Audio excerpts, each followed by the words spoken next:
Vamos a comenzar la parte editorial porque va a estar, no sé si larga, pero complicada. Vamos a ver. El título es ¿por qué nos molestan los pronósticos? Repito, ¿por qué nos molestan los pronósticos? Muy bien.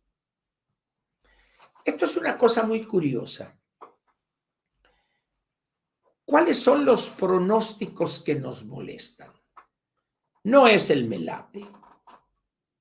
Pagamos por comprar un papelito de esos donde tachamos el pronóstico nuestro de que van a salir 6 números y vamos a ganar un dineral. Ese pronóstico no nos molesta. ¿Qué elementos científicos concretos tiene el que paga 15 o 20 pesos por una papeleta y que no tiene elemento alguno salvo su sueño de sacarse la lotería y dejar de trabajar? Pero ese pronóstico, que no es pronóstico, es un albur, es un volado, pero eso no les molesta. Al contrario, hay personas que se juegan miles, decenas, cientos de miles de pesos en comprar el melate y el revancha, etcétera. Pero, ¿por qué son importantes los pronósticos? En primer lugar, vamos a ver un poco el origen de esto.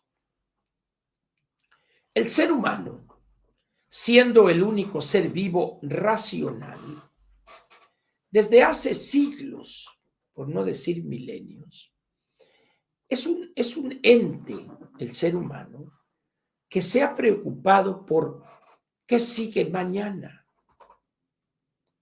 Primero, él no sabía por qué llovía o por qué dejaba de llover. No sabía cómo surgían las plantas. Pero empezó el hombre a desentrañar esos secretos de la naturaleza, es decir, a adquirir conocimiento científico. Una vez que adquiere eso y empieza a dominarlo, entiende a la perfección el proceso de tomar una semilla, depositarla en la tierra, llega el agua de lluvia, emerge la planta y luego da frutos después de 4, 5, 6 meses. Eso el hombre lo domina. Pero durante muchos años estuvo inerme ante las decisiones, vamos a ponerlo así, ante los avatares de la naturaleza. A veces llovía mucho, a veces no llovía. Entonces, al hombre le interesó qué va a suceder el año que entra. ¿Va a ser un año tan malo como este que se nos echó a perder la cosecha? ¿O va a ser un buen año como el de hace 3 o 4 años y las plantas nos van a dar una gran cantidad de fruto, de semillas, etcétera? ¿Verdad? Entonces, a partir de ese momento, el hombre se ve sometido a una cosa que es un tormento, que es la angustia de ignorar lo que va a ser mañana. Entonces avanza la ciencia, empieza el hombre a conocer de matemáticas, empieza a conocer lo que es el azar y empieza a tratar de reproducir o encontrar formas, procedimientos para tratar de llegar a una imagen, así fuere burda, de lo que va a suceder mañana o pasado o el año que entra.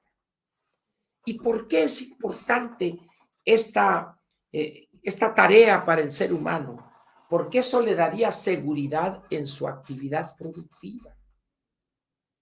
Y así es como empieza el hombre a dominar un área totalmente nueva. La elaboración de pronósticos, la configuración de escenarios en cuanto al clima, etcétera, etcétera.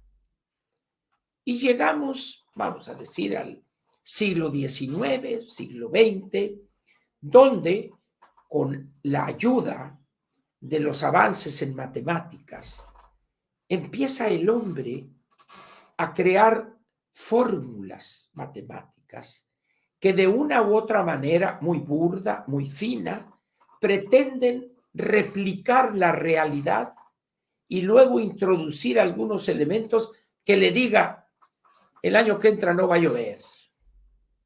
Es muy burdo el ejemplo, pero con esas fórmulas que se llaman modelos matemáticos, el hombre empieza a, no voy a decir predecir el futuro, pero empieza a generar algo que se parecerá al futuro real que vamos a enfrentar. Y eso le ayuda a él porque ya no camina en terreno desconocido. Y entonces ahí entramos otra vez en los problemas del ser humano, que hay pronósticos que no solo no le molestan, sino que los considera necesarios y los aplaude. Por ejemplo, los pronósticos en cuanto al clima se refiere. ¿Por qué? Porque ahorita las ciencias de la atmósfera ya saben cuándo va a haber la corriente del niño, la corriente de la niña, ya saben qué impactos en la precipitación pluvial tendrá, dónde habrá lluvias torrenciales, dónde no, etcétera, etcétera. Y esos pronósticos, esos escenarios en materia de clima, le son útiles y le gustan al hombre, porque le reducen el nivel de ignorancia, le reducen el nivel de incertidumbre. Pero hay cosas que no pueden, con un modelo matemático, pronosticarse. Por ejemplo, en el melate. No se puede. Es el azar puro. Es como en los volados, etcétera, ¿no? Entonces, sigue avanzando la ciencia y los modelos se van depurando y se van haciendo cada vez mejores en el sentido de que reflejan de una manera más cercana la realidad que vamos a enfrentar mañana o en 6 meses. Y se empezaron a utilizar en materia económica. Se generan modelos matemáticos sumamente complejos, con cientos de variables que le permiten al estudioso o al especialista determinar el comportamiento de la oferta, de la demanda, de las presiones inflacionarias, etcétera, etcétera. Y todos esos modelos le gustan al ser humano, le gustan al empresario, le gustan al gobernante. ¿Por qué? Porque le son útiles para reducir el nivel de incertidumbre. Muy bien. Todos esos avances, al llegar el siglo XX, empieza la estadística y la probabilidad a llegar a un campo que no había explorado, el consumo de productos.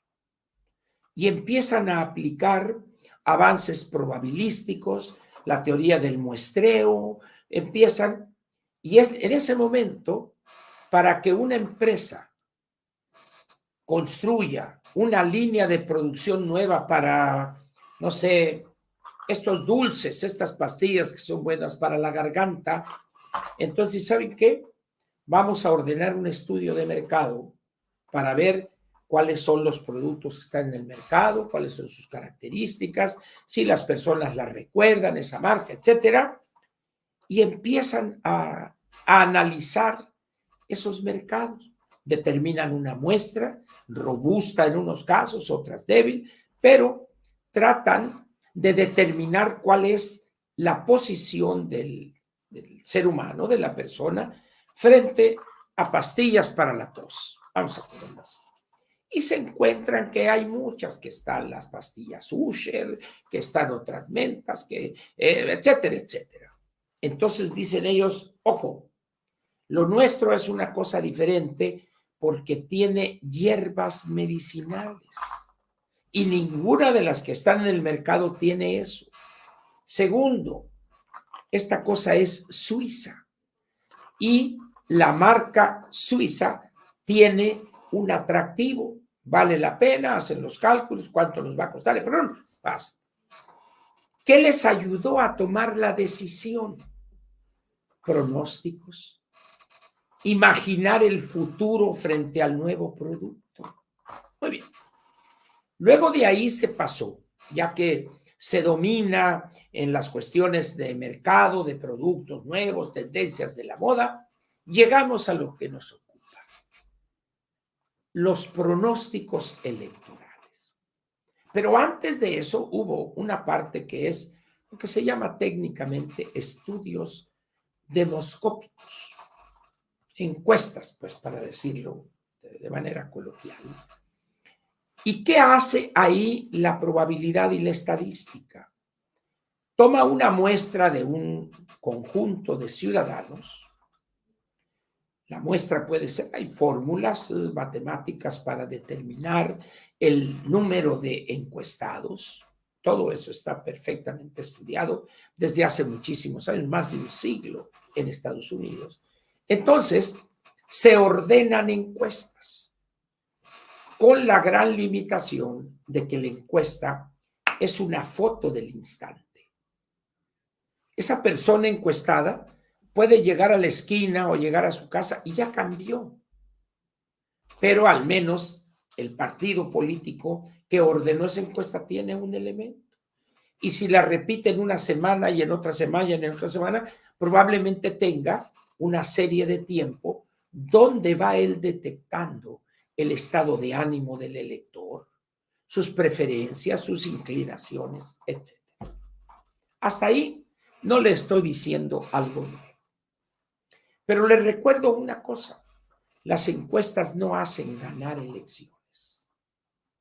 Ese es un error cuando dice algún partido, es que la encuesta tal le da la victoria a fulana. No es cierto. Lo que da la victoria es el voto.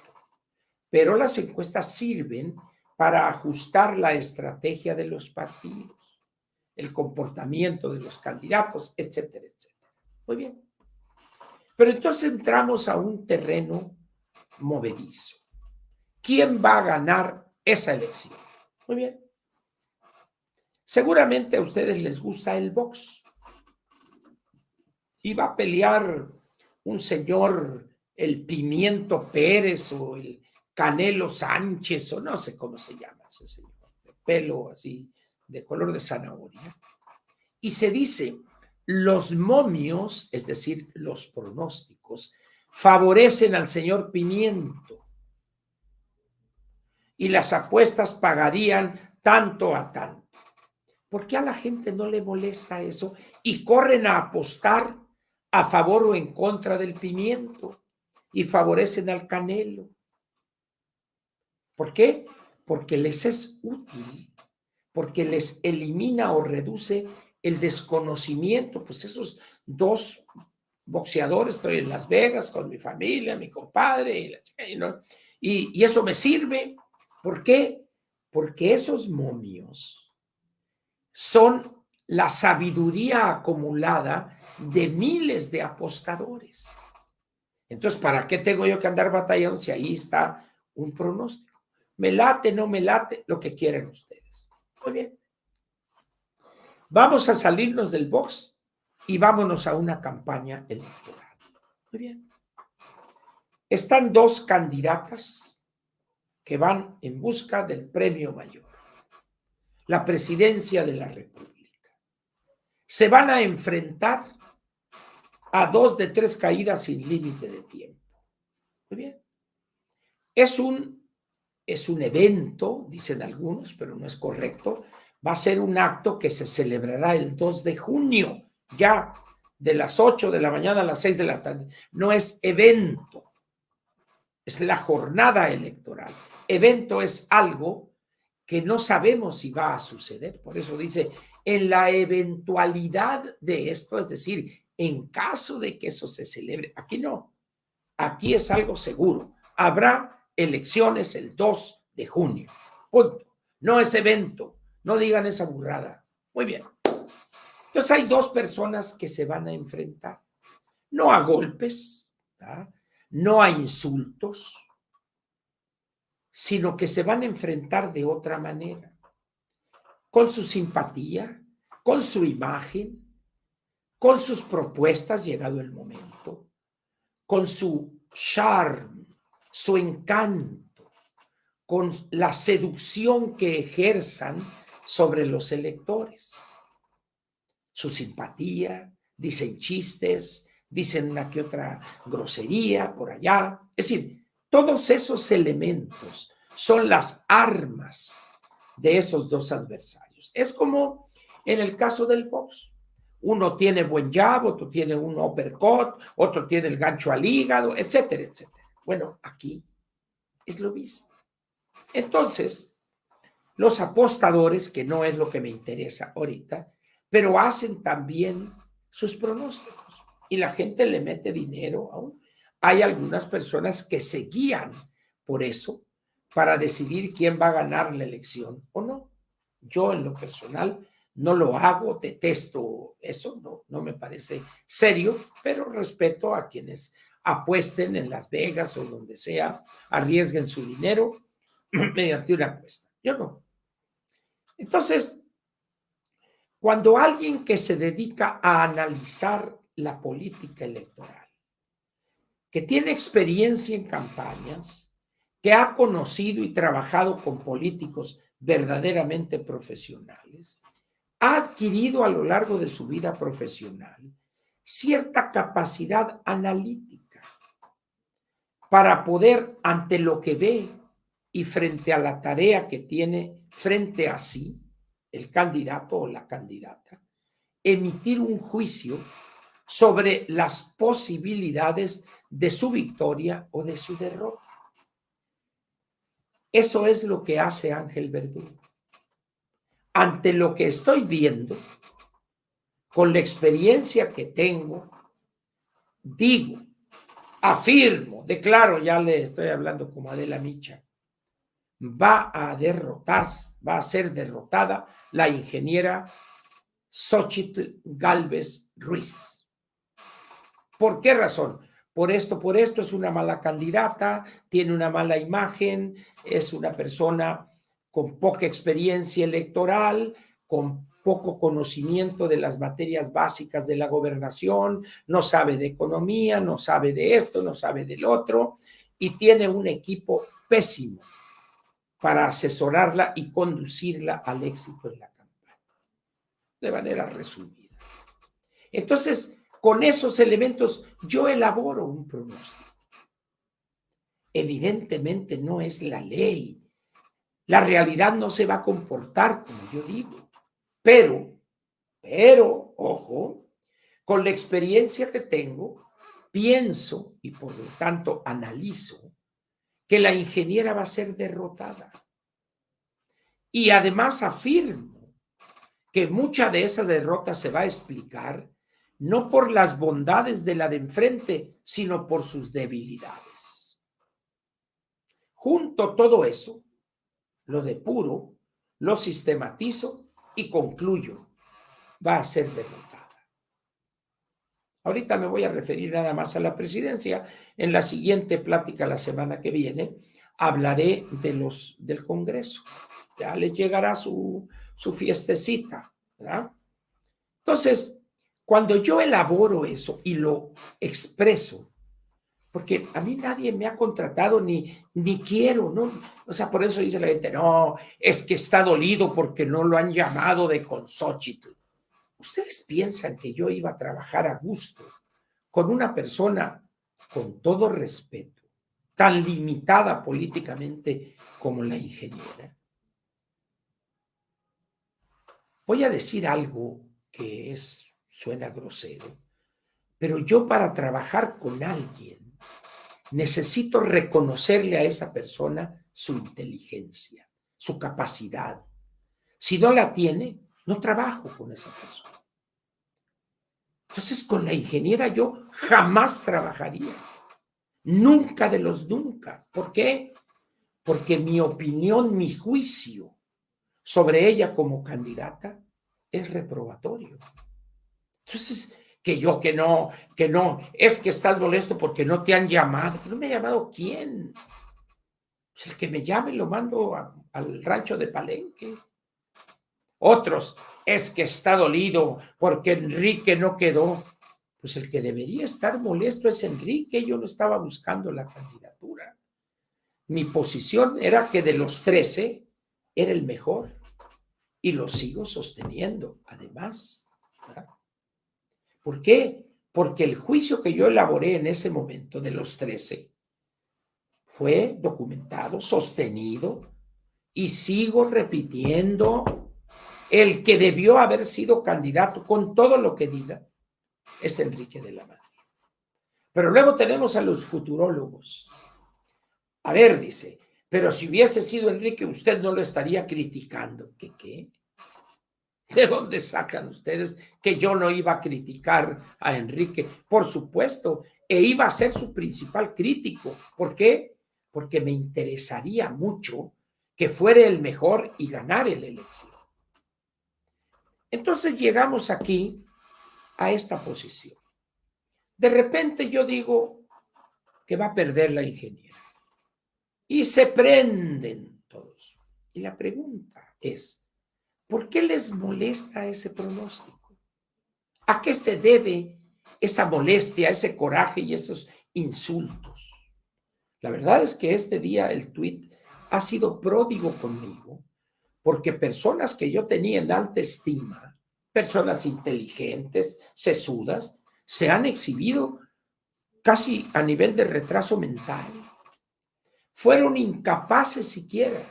Cuando yo dije, lean el artículo de Guadalupe Loaesa, bueno, ni siquiera fueron capaces de entender lo que señala la señora Loaesa ahí. Ni siquiera eso fueron capaces de entender y ¡zas! Se me lanza. Bueno, pues es problema de ellos. Si son tan limitados intelectualmente que no pueden entender 2 o 3 cuartillas escritas con claridad, pues dices, ¿qué podría esperarse de esta gente? Nada, salvo babosada y media. Ahora bien, ¿por qué les molesta esos pronósticos? No estoy diciendo que ya no se celebren elecciones y mañana gana la anticientífica. No estoy diciendo eso. Y luego dice, no, es que falta mucho para la elección. ¿Ustedes acaso piensan que yo no sé cuándo va a ser la elección? ¿Acaso no piensan que yo sé cuáles son las etapas de este proceso electoral? Claro, y lo sé mucho mejor que ustedes, que muchos de ustedes. Entonces, ¿saben por qué les molesta estos pronósticos? Porque saben perfectamente, pero se niegan a aceptarlo por cobardes, por complicidad, por esto, por corrupción, por oportunismo, por quedar bien, por ser políticamente correctos. Yo no caigo en eso. Va a perder la ingeniera Xóchitl Gálvez Ruiz. Punto. Y doy argumentos. Y estoy dispuesto a discutirlos con quien quiera hacerlo de manera seria. Pero alguien que escribe ahí, no, nadie quiere un pavo seco, una bola babosa, espérense. Eso no es lo sustantivo que planteó la señora Loaesa.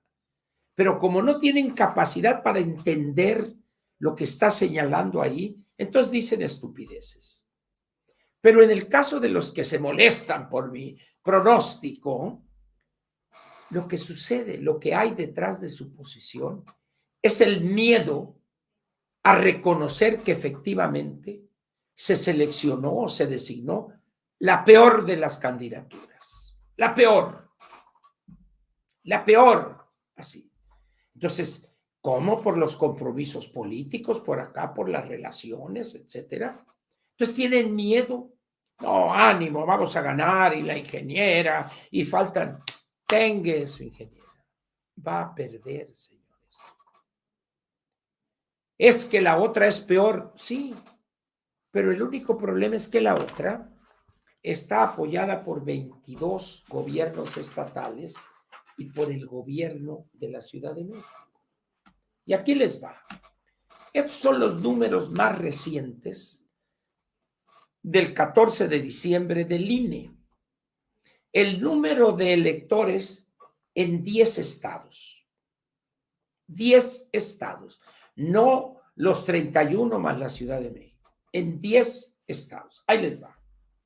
Estado de México, 12.8 millones de electores. Ciudad de México, 7.9. En estos dos estados o entidades, como gusten, están 20.700.000 electores. El 21% de los electores registrados en la lista nominal están en dos entidades de la Federación, la Ciudad de México y el Estado de México. Seguimos. Baja California, 3.1 millones. Chiapas, 3.9. Chihuahua, 3 millones. En estos tres estados, Baja California, Chiapas y Chihuahua, están 10 millones. Si sumamos los dos primeros, Estado de México y Ciudad de México, más los tres que acabo de dar, eso suma 30 millones de electores. 30 millones. Seguimos. Guanajuato, 4.8 millones. Jalisco, 6.6. Y Nuevo León, 4.4. Estos tres estados, Guanajuato, Jalisco y Nuevo León, suman 15.8 millones. 15.8 millones. Y me quedan dos. Puebla, 4.9 y Veracruz, 6 millones. Si yo sumo estos 10 estados, tengo 57 millones de electores. Ojo, 57 millones de electores. Quiere decir que en los restantes son 20, los otros 22. En los otros 22 tenemos 30, son 30, 57, 40 millones en los otros. Pero en estos 10 hay 57 millones. Muy bien. ¿Qué porcentaje piensan ustedes que ganaría Morena en estos estados? ¿Cómo? Pronóstico. Estado de México lo gobierna Morena. Ciudad de México, Morena. Baja California, Morena. Chiapas, Morena. Puebla, Morena y Veracruz, Morena. Vamos a sumar. Veracruz 6, Puebla 4.9 son 10.9. 10.9. Chiapas sería 14.8. 14.8, 17.9. 25.8, 37, casi 40 millones en estos 6 estados que gobierna Morena, donde los gobernantes van a utilizar todos los recursos para sacar adelante la candidatura de la señora Sheinbaum. Ahora vámonos al resto de los estados. El PRI gobierna Coahuila y con el PAN Durango, nada más esos dos. El PAN gobierna 6 estados, si no estoy equivocado. Y cuando ustedes ven los números de electores, pues en realidad son muy pequeños. 1,5 millones, 2 millones. ¿Qué es lo que va a suceder entonces? La lucha política es una lucha descarnada. No es una lucha amable. El poder saca lo peor, pero a la vez lo mejor de los seres humanos. Esa lucha por el poder llevará a Morena a hacer lo que se puede hacer y también lo que no se debe hacer. Ya tenemos entonces, dije, en 6 estados 57 millones. ¿Les gusta a ustedes que Morena pueda manipular y obtener de esos 57 millones el 40%? El 40% de 57 son 23 millones. Para obtener la victoria les faltaría tranquilamente, posiblemente 6, 7 millones. Alguien dirá, pero es que el abstencionismo, Ángel, perfecto, muy bien. Vamos a suponer que voten el 65% de los electores. En esos vamos a poner 60 millones para que sea fácil la cuenta. Va a votar el 65%. ¿Cuánto es eso? Serían 39 millones. Y si Morena obtiene el 40 o 45 millones de eso, sáquenle ustedes la cuenta. Y van a ver ustedes que si bien no será fácil para Morena la elección, pero con estos números que les estoy dando aquí, la tienen mucho más fácil que la que tiene enfrente la ingeniera. ¿Por qué? Porque la ingeniera ni tiene los partidos de su lado, porque no la pelan, y ella tampoco.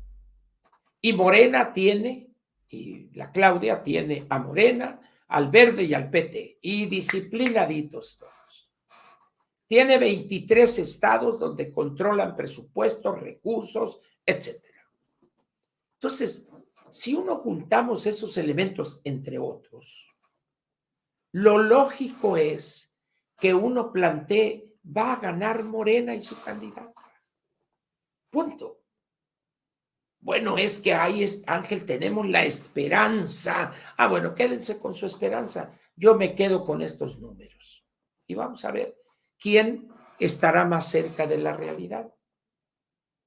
Pero lo que procede no es enojarse o mentarle la madre o intentar ridiculizar a quien afirma eso, sino en todo caso tratar de entender cuáles son sus argumentos. Pero no, se van al chistorete, se van a la posición ligera y dice uno, está bien. Cada quien se expresa de acuerdo a su capacidad intelectual. No les da más que para eso, para el chistorete, para el juicio ligero, superficial. Perfecto, perfecto. Tienen todo el derecho de decir sus pendejadas, no hay problema. Por eso repito, señores, en 6 estados, y lo repito, aquí tenemos, vamos a ver, México, Ciudad de México son 20.7, y si sumo de 20.7, sumo 10 de Baja California, son 30.7, y luego otros 3, 15.8, 26.7, y ya tenemos ahí en 8 estados, como dije, 57 millones. De esos 57 millones vota el 65%. Perfecto. Ustedes pongan 57 por 0.65 y les va a dar 30, a ver, es 60, 6 por 5, 30, 34, 36 millones de votos emitidos. Y si de esos 36 millones Morena obtiene 40%, ya obtuvo ahí 3, 4, 12, 15 millones de votos. Le faltarían 7, 8 del resto de las entidades federativas, donde hay, aquí le quitamos ya 57, hay 40 millones. Y podemos hacer múltiples combinaciones, las que gusten ustedes. Pero en términos cuantitativos, la derrota de Va por México está cantada. ¿Les molesta ese juicio? Analicen ustedes los números, hombre. No me crean a mí. El problema que tenemos es que la gente es muy floja. Y segundo, es incapaz de hacer algún análisis por somero que sea. Y entonces se van, es que si sucede esto, y es que la eventualidad de esto, y es que tenemos la esperanza, la pura magia.